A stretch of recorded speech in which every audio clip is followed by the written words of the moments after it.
Cindy Colucci is inviting everyone to the Miss Pageant pageant, which will be held this Saturday night. Well, we have a great group of teachers. We have a gal that's been teaching the production number dance, and it's a fun, cute, entertaining, simple routine, so the girls can do it well. And then we also have someone special to help them with their onstage interview. And we've got, of course, Terry Wolfenstein, who's kind of coordinating a lot of the stage presence and walk and different things. We've got some great talent. The girls are exhibiting some excellent talent performances, so I think that it will be very entertaining that night. The public can come to the show, right? Absolutely. You can buy your tickets either at the door. They're $10 for regular seating and $15 for VIP seating. We've got the tickets are available also at the Best Western front desk. And so people can come on down to see the show Saturday night. What time? The show starts at 6:30. The doors will open at 6. And I'd also like to put a shout out to Tom Saida and Don Trudeau. They are our annual sponsors, and we have great fun. Tom is very enthusiastic about the pageant, and we just had a fun photo session with him and all the girls and our reigning queen yesterday, and it was just a real fun day. And those photo images will be available on the program, which you'll receive free at the pageant. One of the things that you have always at the pageant is that kind of video that you play of them throughout the year, which is very moving. It is moving, and we mostly move to laugh. It's fun. The girls are fun. I think they bond, and they just make lifetime friendships with each other when they get into this pageant together. It's just a fun, involved program. I'd also like to clarify that the pageant is at the Saddle West showroom. And the girls will be talking about their platforms, which is so important to what they're doing in their lives, things that they hold near and dear to their heart. Yes, they will. And the community platforms are a requirement for them to qualify for their scholarship. And we've had really good results. These girls have made an impact in the community, and I know for sure that this has impacted their life forever in a positive way. So we're excited. Once again, date, time, and place. It's going to be on Saturday, this Saturday, the 13th of June, at 6:30 p.m. Doors open at 6 at the Saddle West showroom. We'll have more on the Miss Pageant on tomorrow night's broadcast, including an interview with our current queen. If you've noticed, there has been a bit more air traffic in the skies recently. Air Force personnel are engaging this week in Green Flag West, using the skies over the Nevada desert to train in large-scale contested operations. The exercise helps ground troops who pinpoint potential airstrikes ready for combat. The exercises began June 1st and end on Friday. 1 or 2 F-35A model jets are participating in the exercises each day, along with F-16 fighter planes, A-10 gunships, and other weapons. Let's join Alicia Cook with your entertainment this week. Veteran actor Ian McKellen has prepared his memorial service. The Lord of the Rings actor turned 76 last month and admits he is acutely aware of his mortality because he has seen many friends pass away in recent years.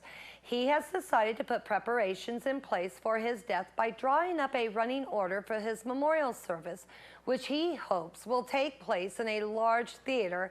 And the schedule concludes with his message to mourners: "I'm sorry to be missing this show." Mary Ellen Trainor, an actress who appeared in all 4 Lethal Weapon films and in several movies directed by her then-husband, Oscar winner Robert Zemeckis, has died. She was 62 years old. Trainor, who also stood out as homemaker Mrs. Walsh in The Goonies, 1985, died May 20th at her home in Montecito, California. Trainor married Zemeckis in 1980 and made her big screen debut at the suggestion of Michael Douglas in the pivotal role of Elaine, the kidnapped sister of Kathleen Turner's character in the director's Romancing the Stone, 1984. She and her husband later collaborated on Back to the Future Part 2, 1989, Death Becomes Her, 1992, and the Oscar Best Picture winner Forrest Gump, 1994, before they divorced in 2000. Trainor portrayed LA police psychiatrist Dr. Stephanie Woods in the quartet of Lethal Weapon films and teamed with director Richard Donner on The Goonies and Scrooged 1988 as well. George Takei gave a brief update on Nichelle Nichols, who suffered a minor stroke earlier this week. The two did a Star Trek convention together just 2 weekends ago. Takei and Nichols have remained close friends since Star Trek, and Takei said the prognosis for her condition is optimistic, though he noted that she had been slowing down even before the stroke.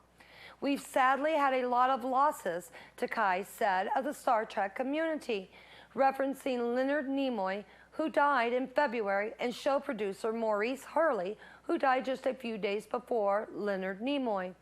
Nichols, who played Lieutenant Uhura on Star Trek, suffered the stroke in her Los Angeles home on Wednesday night. The 82-year-old Nichols appeared on the original Star Trek TV series, which ran from 1966 to 1969, as well as the Star Trek movies. Takei was on the Tony's red carpet promoting his musical Allegiance, which is coming to Broadway in October. A Brazilian man crooned and strummed his guitar while undergoing brain surgery in his home country. 33-year-old Anthony Colcamp Diaz sang 6 songs while the doctors performed surgery to remove his brain tumor. Diaz played Yesterday by the Beatles, a few Brazilian songs, and an original number called Emmanuel, which he dedicated to his son. He was awake and talking during the surgery to monitor and map the brain for possible injuries to areas that control motor function and speech, which might be affected by the removal of the tumor. Diaz said he found out about his brain tumor a few days before his son was born. The idea to play the guitar and sing during surgery came the day before he was wheeled into the operating room. I am Alicia Cook, and that's your entertainment this week. Thanks, Alicia. When we return, we'll have your weather. News 46 weather is brought to you by your local dairy farmers. Dairy products are very important in maintaining a healthy body. Hello and welcome back to News 46. Today is Wednesday, June 10th.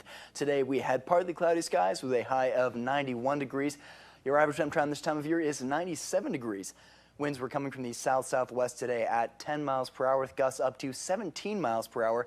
The UV index today was 10, which is very high. Humidity was at 20% today. Sunrise was at 5:27 this morning, and the record high in 1996 was 108 degrees. Well, tonight we'll have clear skies with a low of 66 degrees. Your average temperature around this time of year is 73 degrees.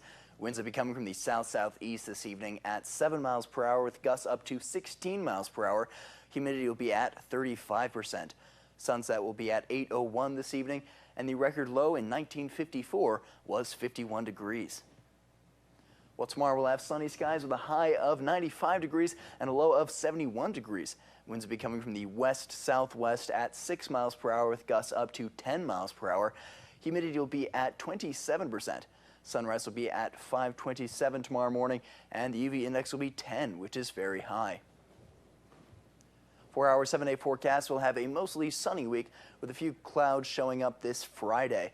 Your high temperatures will be starting off at 95 degrees, mid-90s. That'll be going up into the low 100s, peaking at 103 degrees on Sunday and Monday. That'll be going down slightly to 101 degrees by mid-next week.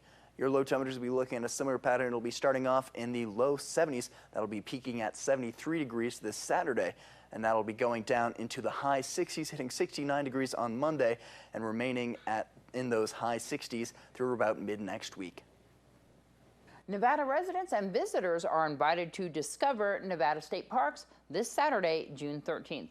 Park visitors will receive free day use admission and free fishing. No license is required at all Nevada's 23 state parks. And it looks like the weather is going to be really good to go out maybe to Lake Mead. Well, that's going to do it for this edition of News 46 from everyone up here at KPVM-TV and KA's Country Radio 95.9. Have a great night. We'll see you back here tomorrow.